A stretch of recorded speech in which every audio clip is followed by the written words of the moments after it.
বিরাট কোহলি কি পারবেন royal Challengers ব্যাঙ্গালোরকে trophy এনে দিতে? পারবেন এক আইপিএল সিজনে করা নিজের সর্বোচ্চ রানের রেকর্ড ভাঙতে? ছন্ন ছাড়া রাজস্থানের মুখোমুখি হতে চলেছে ফর্মের শীর্ষে থাকা আরসিবি। নকআউট পর্বের এই ম্যাচে বিরাটরাই ফেভারিট, তারাই এগিয়ে থাকবে সব বিভাগে। চলো দেখে নিই এই ভিডিওতে। তার আগে চ্যানেলটিকে সাবস্ক্রাইব করে বেল বাটনটিকে অন করে দাও। 8টি ম্যাচের মধ্যে 7টি ম্যাচ হেরে আইপিএল থেকে প্রায় ছিটকে যেতে বসেছিল আরসিবি। সেখান থেকেই ফিনিক্স পাখির মতো তাদের উত্থান। পরপর 6খানা ম্যাচ অবিশ্বাস্যভাবে জিতে কোয়ার্টার ফাইনালে পৌঁছে গেছে বিরাটরা। স্বভাবতই টগবগিয়ে ফুটছে গোটা টিম। অন্যদিকে প্রথম পর্বে 8টি ম্যাচের মধ্যে 7টি ম্যাচ জিতে দীর্ঘদিন ধরে পয়েন্ট টেবিলের শীর্ষে ছিল রাজস্থান।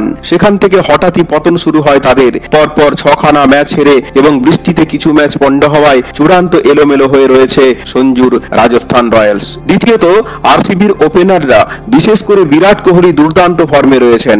অরেঞ্জ ক্যাপ বরাবর নিজের দখলে রেখে এখনো অবধি করেছেন 708 রান। কোহলি সেই 2008 সাল থেকে বেঙ্গালুরুর হয়ে খেললেও একটি বারও কাপ জেতাতে পারেননি দলকে। এই আক্ষেপ তাকে কুরে করে খাচ্ছে সব সময়। তাই জেতার জন্য নিজের সর্বস্ব দিয়ে ঝাঁপাবে বিরাট। আরসিবিকে ফাইনালে তুলে ট্রফি জেতাতে পারবেন কিনা সেটাই দেখার জন্য মুখিয়ে আছে বিরাটের কোটি কোটি ভক্ত।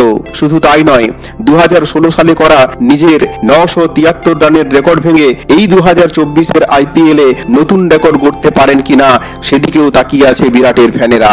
বিরাটের সঙ্গে সঙ্গে ফর্মে ফিরেছেন অধিনায়ক ফাফ ডু প্লেসিসও। এই ওপেনিং পার্টনারশিপই অনেকটাই এগিয়ে রাখবে আরসিবিকে। অন্যদিকে জস বাটলার চলে যাওয়ায় রাজস্থান বেশ বিপাকে পড়েছে। তার জায়গায় খেলা টম কোহলার ক্যাডমোর শেষ ম্যাচে তেমন প্রত্যাশা জাগাতে পারেননি। যশস্বী জয়সওয়াল এই আইপিএলে একটু সেঞ্চুরি করেছেন ঠিকই, কিন্তু শেষের দিকে খেলা ম্যাচগুলোতে একেবারেই ফর্মে ছিলেন না। স্বভাবতই ওপেনারদের নিয়ে যথেষ্ট চিন্তিত রাজস্থান শিবির। পেস এবং স্পিন অ্যাটাকে দুই দলের শক্তি প্রায় 19-20।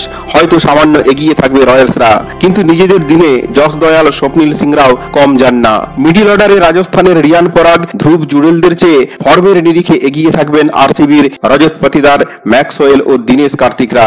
এখন এই খেই হারিয়ে ফেলা রাজস্থান রয়্যালস নাকি চূড়ান্ত ফর্মে থাকা আগ্রাসী বিরাট কোহলির বেঙ্গালুরু, কে জিতে আরেক ধাপ এগিয়ে যাবে ফাইনালের দিকে, কে হবে কেকেআরের প্রতিদ্বন্দ্বী, সেটা দেখার জন্যই আকুল আগ্রহে তাকিয়ে আছে ক্রিকেট প্রেমীরা এবং অবশ্যই বিরাট কোহলির ভক্তরা। বিরাটের ফ্যান হলে ভিডিওটিকে অবশ্যই একটি লাইক করে একটি কমেন্ট করে যাও।